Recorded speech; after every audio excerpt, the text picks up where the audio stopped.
Olá, meus irmãos, minhas irmãs. Hoje nos reunimos novamente para mais uma aula do nosso curso de Ministério Leigo para nossas irmãs ministras e nossos irmãos ministros, que hoje vamos dar continuidade ao tema História da Igreja. Quando abordamos a história da igreja, nas duas aulas passadas, nós trabalhamos o cristianismo primitivo, como que ele chega na Inglaterra, como que ele se estrutura e como que ele vai construindo as suas bases lá nas Ilhas Britânicas. Depois, na aula seguinte, nós trabalhamos como que esse cristianismo vai se romper com Roma e se transformar numa igreja nacional, a Igreja Nacional da Inglaterra, a Igreja Anglicana, formando assim então uma igreja nacional para a Inglaterra. E hoje nós vamos abordar um pouquinho como que esta igreja chega até os Estados Unidos da América. Porque é de lá dos Estados Unidos que a igreja chega ao Brasil. Então esta é a caminhada da Inglaterra para os Estados Unidos, dos Estados Unidos para o Brasil. Então quando a gente entende a história mundial, a gente percebe que a Inglaterra ela começa a descobrir os mares, a descobrir e querer navegar pelos mares em busca de novos territórios para além do território inglês. Então a Inglaterra também se lança nas grandes navegações e chega até onde hoje é os Estados Unidos. E lá eles começam a colonizar aquele território, levando para lá pessoas para trabalharem, levando para lá pessoas para construírem os territórios e também levando a igreja. Todo o processo de colonização ele não é pacífico, ele tem problemas, ele tem histórias de destruição de culturas locais. Nos Estados Unidos não seria diferente. Muitos problemas com os povos nativos de lá, muitas mortes, muitos processos de dizimação desses povos originários, assim como aconteceu no Brasil. Mas o fato é que eles se estabelecem nos Estados Unidos e com eles se estabelece uma igreja nacional inglesa. Então é muito importante nós percebermos que a igreja que se estabelece nos Estados Unidos neste momento, ela era uma igreja nacional da Inglaterra e não uma igreja para os americanos. Com as revoluções e com a necessidade deles terem se separado da Inglaterra, automaticamente, quando começa a Revolução Americana, automaticamente eles começam a pensar sobre a igreja. Porque até então, como a igreja anglicana era uma igreja nacional inglesa, todo o reverendo, todo o bispo deveria obediência ao rei. Então ele deveria prestar juramento no dia da sua ordenação de obediência ao rei.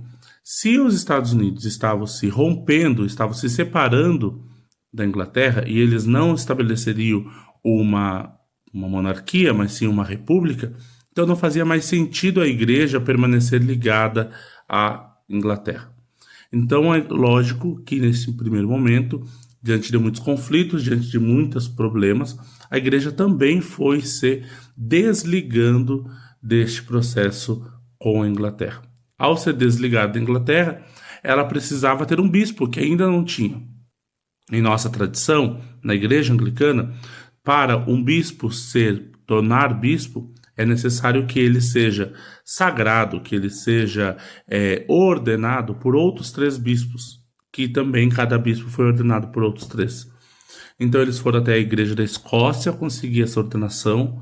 Quando ordenaram o seu primeiro bispo, eles vão crescer então e vão tornar-se uma igreja não nacional, mas só que agora não inglesa, mas uma igreja que estava organizada e pensada para os americanos, que hoje se chama a Igreja Episcopal, né, chamada TEC, que lá não se usa o termo anglicano.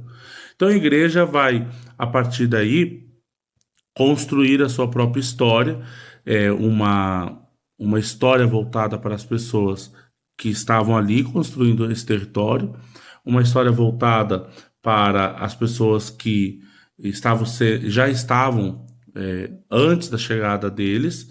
Então a gente vai ter muita estrutura nessa igreja, a igreja vai crescer muito, vai atingir seu pico de membresia na década, na realidade, de 1960, passando a 3 milhões e meio de membros dentro dos Estados Unidos. E isso vai dar à igreja mais de 8 mil paróquias, 8 mil comunidades, paróquias, né? Então, a Igreja da Inglaterra vai se desligar completamente da Igreja Anglicana, mas a Igreja Anglicana, a Igreja Episcopal dos Estados Unidos, vai se tornar, então, a primeira província, a primeira igreja fora da Inglaterra. Então, nesse momento, vai começar a se desenhar aquilo que mais tarde será chamado de Comunhão Anglicana, que é o conjunto de igrejas nacionais que estão ligadas à Inglaterra por laços de afeição.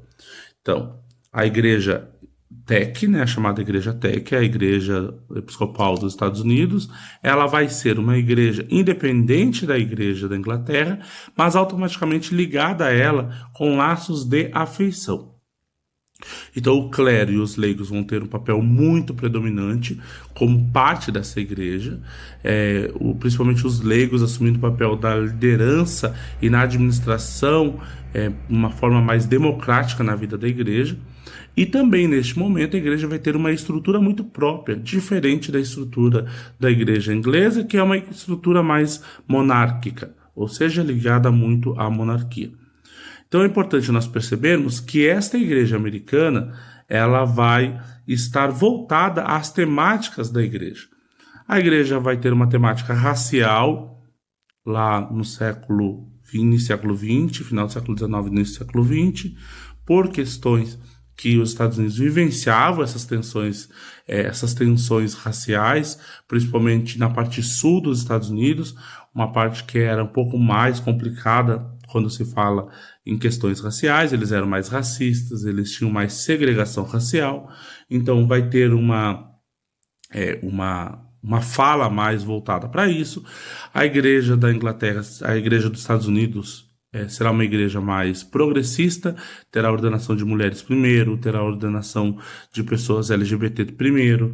Isso vai trazendo para essa igreja um pioneirismo que essa igreja assume. Então, quando a gente vai começar a compreender a história, a gente vai perceber que havia nesta igreja uma necessidade de levar missão para outros lugares. Então, lá em Virgínia, no seminário de Virgínia, vai surgir um grupo de seminaristas que vai querer levar a igreja anglicana para o Brasil. Então, eles vão embarcar nesta missão. Eles vão, no final do século XIX, início do século XX, eles vão embarcar nessa missão para trazer a igreja no Brasil.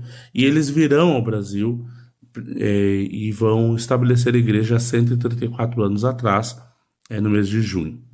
Então, essa temática da igreja anglicana no Brasil será uma temática para a próxima aula, que será ao vivo na próxima semana.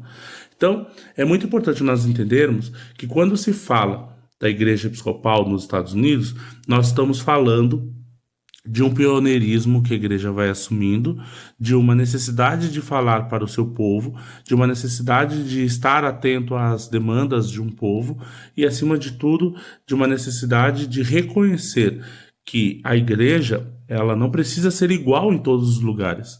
Ela não é igual em todos os lugares. Ela é diferente, inclusive dentro da própria igreja. Às vezes, a posição de algumas lideranças não coincide com a opinião de todas as outras lideranças, porque isso é parte do ser anglicano, é parte do ser episcopal. É essa unidade no meio da diversidade.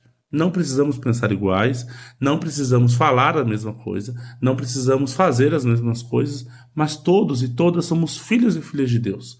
Essa é a parte mais importante da nossa característica anglicana, uma comunidade acolhedora, uma comunidade diversa, uma comunidade dialógica, ou seja, que o diálogo se faça presente.